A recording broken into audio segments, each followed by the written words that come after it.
Hi everyone, my name is Ashley and I'm a senior this year and I work in the Writing Center.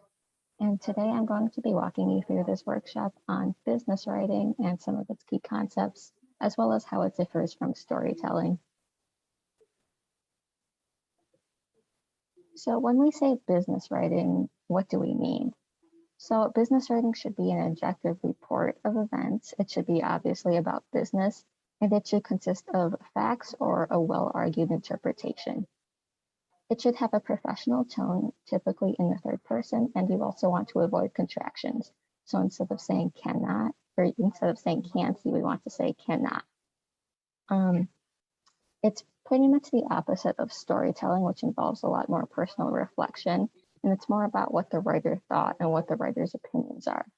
It usually takes on a more informal and casual tone. It might be in the first person, and it's a lot more conversational sounding. So we have this quote here, which sums it up pretty nicely. It says, business writing is a purposeful piece of writing that conveys relevant information to the reader in a clear, concise, and effective manner. So all of these things are connected and go together. So let's talk about that a little bit. So when we say concise, we mean that we want to avoid fluff in business writing. So you don't want to have too much personal reflection in there.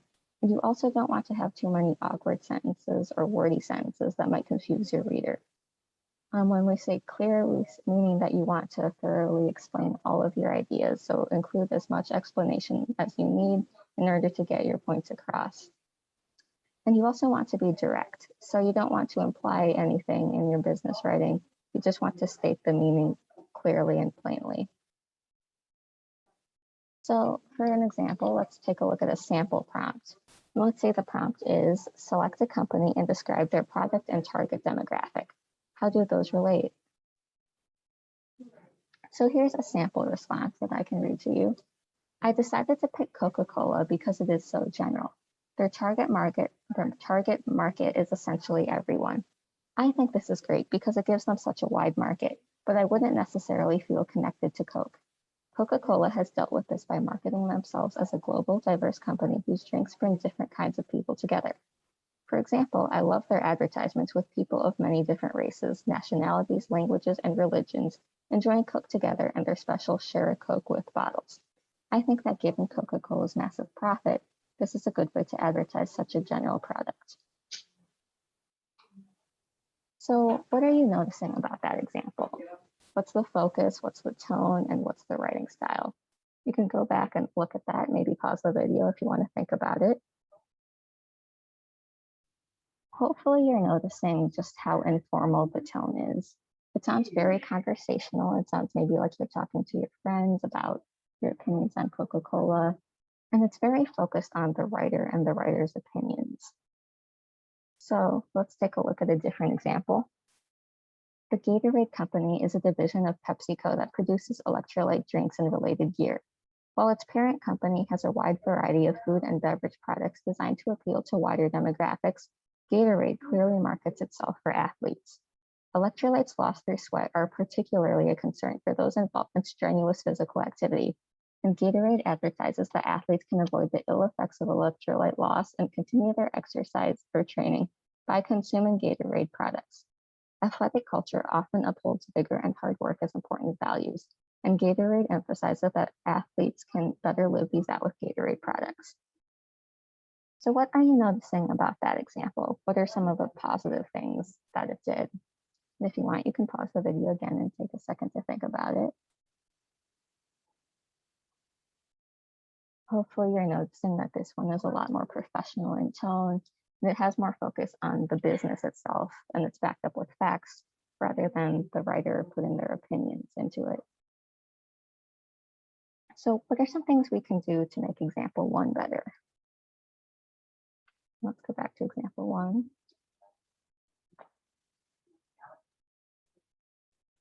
If we think about example 2, we notice that the tone is a lot more professional. So we can do some revisions to sort of make that tone a little bit more professional. And one thing we can do is remove all examples of the first person. So here, for example, we've crossed out all of the I's, and we can fix that a little bit, and we get this revision. Coca-Cola is so general. Their target market is essentially everyone. This is great because it gives them such a wide market, but customers might not necessarily feel connected to Coke. Coca-Cola has dealt with this by marketing themselves as a global, diverse company whose drinks bring different kinds of people together. For example, their advertisements often show people of many different races, nationalities, languages, and religions enjoying Coke together, and they have made special share a Coke with bottles. Given Coca-Cola's massive profit, this is a good way to advertise such a general product.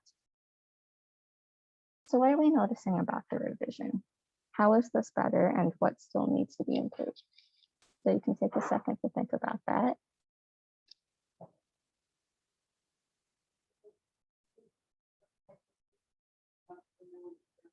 So we did get rid of the first person, but there are still some unclear phrases.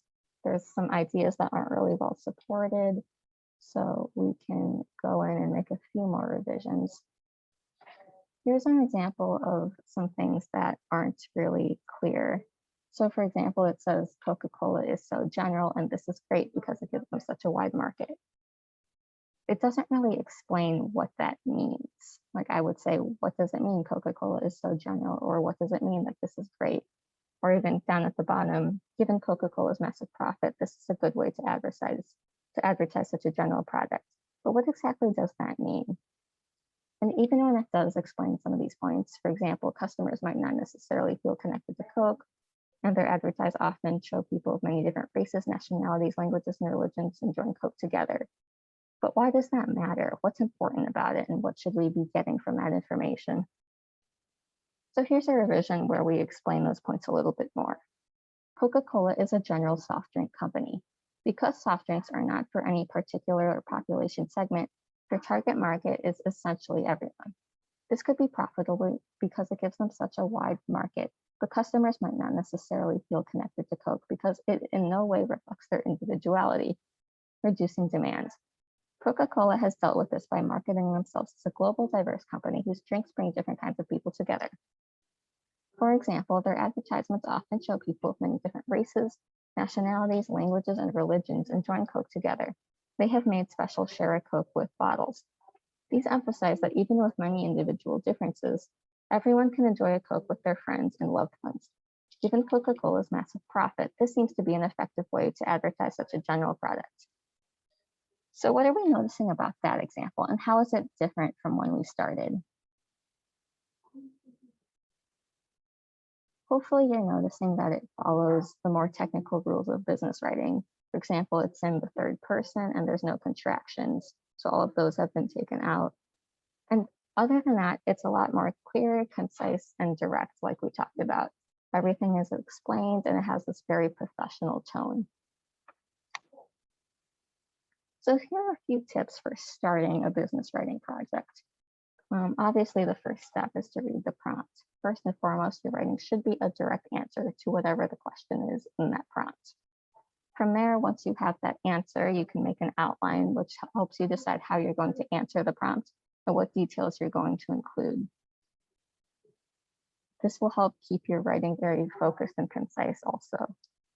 And when you begin writing, remember to avoid the first person, to avoid contractions, and to eliminate any references to yourself. And remember to be clear and concise as you do that. In order to fix the storytelling aspect of writing, we have a few tips for you as well. So again, delete any first or second person. Sometimes people like to include I or you in their writing, but we usually like to use the third person. So he, she, or they. Also, remember not to use too many generalizations or implications. So if you have any vague words or sentences where the meaning's not really well explained, or you're sort of implying things, make sure you get rid of those and remember to explain things as clearly as possible. And also watch out for opinions in your writing. Don't use value judgments and make it about business instead. Keep things fact-based. If you need any help with this, you're always welcome to come to the Writing Center. We can help with formal writing expectations, keeping that professional tone, being clear and concise, and any other writing concerns you may have as you go through this process. So just take a second and think about some of the things that you've learned about the expectations of business writing. Hopefully you're thinking about using a clear and concise tone, staying professional, and remembering to avoid contractions and the use of the first person. And here's our sources. Feel free to reach out if you have any questions, and we hope to see you in the Writing Center soon.